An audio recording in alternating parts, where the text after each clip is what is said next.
Hello, everyone. Welcome back to the Run Your Day podcast. As always, Dan Hafter joining you here today. Today's topic is this: how did I get here? As always, appreciate you guys coming on and joining the show. If you caught last episode, we're going to do a little bit of a reboot, and we're going back to some of the origin story for me and how I kind of went through this entire process over the past 18 months. This is chapter one. Like I said before, this is all unscripted. This is all just real and raw, right from me to you. It's going to be a work in progress, but we're going to see how it goes. When I thought back of like where I wanted to start this, there is a literal moment in my life when I started down this path. I can like literally trace back to a moment that I'm going to tell you about today. And it's been crazy how far things have gone. And even at times now when I like think that I haven't made progress in myself, I kind of look back and I'm like, oh, wow, no, actually it's been quite a long ways. But basically, going back to where this all started, right? For any of you that don't know, I live in Charleston, West Virginia right now. We're here. My wife has a job. She's a resident. She's a doctor resident here. Peds, I guess, is what she's in, and she got a residency here. So it's 3 years. We're coming up on our time where we're probably going to be moving out here. I'll get more into that in the future, but basically, we moved here to Charleston, West Virginia for her job. I had a pretty decent job in Virginia that I really started to like. I got more into the IT field. Never really thought that I would be into that, but that's kind of helped me with building this podcast, building my app, doing a whole bunch of different things. And it's really been something I was very, very thankful for. But I couldn't keep the job, right? And they didn't have any other branches that I could, move to when we moved to Charleston. So I was pretty much on my own. I didn't know anybody here. I had zero connections, zero people I knew, and my current job really wasn't helping me out all that much. It was up to me, right? And we had 3 months. It was crazy. We had 3 months from the time where we knew we were moving to Charleston to actually for me to find a job, for us to get a place to live, to coordinate the moving. Like it was the three most stressful months of our lives, and we were planning a wedding during this time, so it was intense. We're gonna have some more of that here coming up next spring, but that's neither here nor there. But anyway, we had just basically been to Charleston. I had managed to land a job. Um, it was doing like service desk stuff. Basically just troubleshooting IT things for colleges, support staff, all that stuff. And it wasn't a bad gig. Honestly, it really wasn't. It wasn't that far from our house. Like it was, I was very, very thankful for it. It really helped us during the transition to have some, consistency, something where I could go in every day, had set hours, came home a certain time, went there at a certain time, all that stuff. Um, and then, man, like I don't even know exactly what happened there. It's almost like you just get into a routine and you don't really notice yourself doing it until you've gotten to a place where you kind of just have that, awareness moment when you're like, man, like, how did I get here? Like, why do I do the things I do and think the way I think? Right. But what you don't realize is that you made a conscious decision to either do something or think that way a long time ago, which has now led to your current reality. Right. And this was before I had known any of this. And I just was kind of in the default mode of like, okay, like I do this, I wake up, I do this, I go here, I eat this, I come home, I go to sleep. Like that's my day. Right. Um, and really, my routine was that I would wake up. I had to be at work. I think it was 8 o'clock in the morning. And I would wake up probably about 6 o'clock. I would wake up, which for me was pretty early. I mean, I'm a morning person, but that even back then, that was still like, oh, like 6 o'clock. Are you kidding me? Now I get up at like 4:30 to 5, which no problem. But like that's been a process for me, right? But I would get up every day and I would just sit on the couch. Like I would literally just get up early for no reason, like thinking I was going to work out, thinking I was going to do other things, and I would just sit on the couch and I would surf Facebook for like 45 minutes every single day, like every day. And I don't even know how long I did this for, but like one day, this is the moment, right? Like this is the moment I told you about earlier. I had this like awakening moment, and I can still see myself and like feel myself sitting on the couch and just having this awareness moment of like, why am I doing this? Like, what? I couldn't figure out like why did I do this? Like, why did I get up so much earlier just to sit on Facebook? Like, why was I working in this job that I had now come to just not very like very much? Not that it was a bad job, it didn't fit. I could just tell like it just wasn't for me long term, right? It just paid the bills. And but it was more like the getting up early part. And then even like my wife said to me, she's like, "Why do you get up so early? Like if you just sit there, like why don't you just sleep for 45 more minutes?" And I was like, "Yeah, you got a point, you know?" But, like, it was just, like, this moment in my mind of, like, how did I get here? Like, how did I get here on this couch, here in this place in America, living the life that I have today, right? And maybe you've hit that moment. Maybe you haven't hit that moment yet. Like, you might have this come to awareness moment where it's almost like a feeling of dread, right? Like regret, and you just have this like it was like an overwhelming like feeling all throughout my body, and I just had this moment of like, holy shit, like I've wasted so much time. Like that's time I'm never gonna get back. Like, Dan, what the hell have you been doing? Right?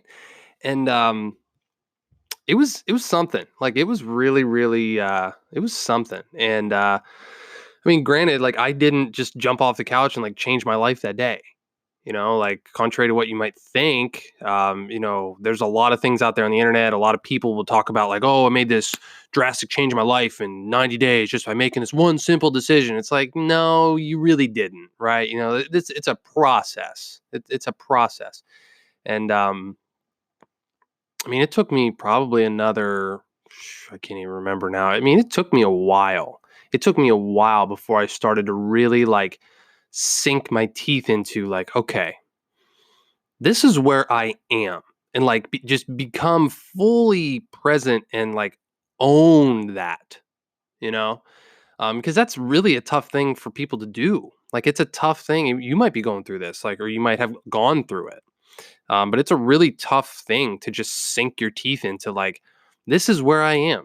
This is how much money I make. This is who I chose to spend my life with, or who I, want to spend my life with. This is where I live right now. Like, it could be any of these. It could be all of these. It could be, these are the friends I have, or this is the job I have, or the business I have, or like whatever it might be, right? It could be one of these, it could be multiple, it could be all of them. Maybe you look around your life and you're like, oh my God, there's dumpster fires everywhere. I hate everything and this all sucks, right? Or maybe you just like look at one area of your life and you're like, man, like I really don't like this job. Like, I don't know how I ended up here. I've been here for 5 years now. It's too easy for me. It doesn't challenge me anymore. It's boring. Like, yeah, I like it. I like the people, but there's something else missing, right? And for me, like I found this across a lot of areas in my life, but more it was the job part of it and it was the location part of it. Right? Like I was just like, man, like I really wish I wasn't here, but I also like wish that I was in a different role or able to do different things, right? And man, like 4 jobs later, a whole bunch of different growth things later, like here I am doing my own thing, but like, that's what the next episodes are going to cover. But but the lesson that I wanted all of you to take away from this episode here, this origin episode, chapter 1 of this is this. Um Radical change starts with radical ownership. Radical change starts with radical ownership. And what I mean by that is completely owning the facts of just where you are.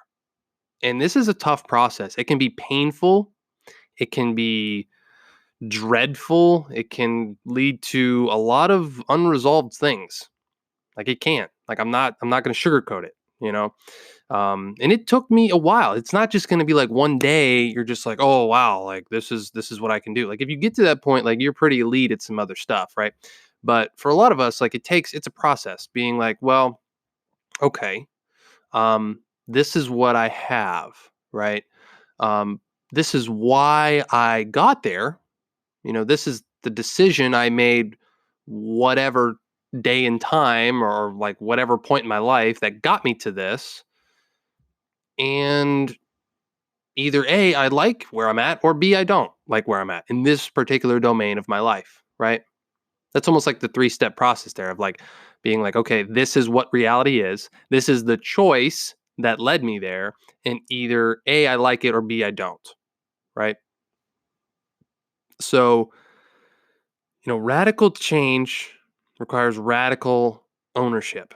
And just really starting to own where you are creates like a power and a clarity that is is really unexplainable till you actually go through it. And it doesn't matter if you're at rock bottom or if you just are looking for a new purpose, new meaning in your life, or new direction, or whatever it might be. Maybe there's a whole bunch of different situations. Maybe you don't have any money and you just are looking for a different way to increase your income, or maybe your relationship's on point, but you just maybe you want more, or you want something bigger and better for each other. Or maybe you freaking hate where you work and you just want something different, even if you make less money, you know? Maybe you want to start a business finally, or there's a whole bunch of different places that you can be in your life.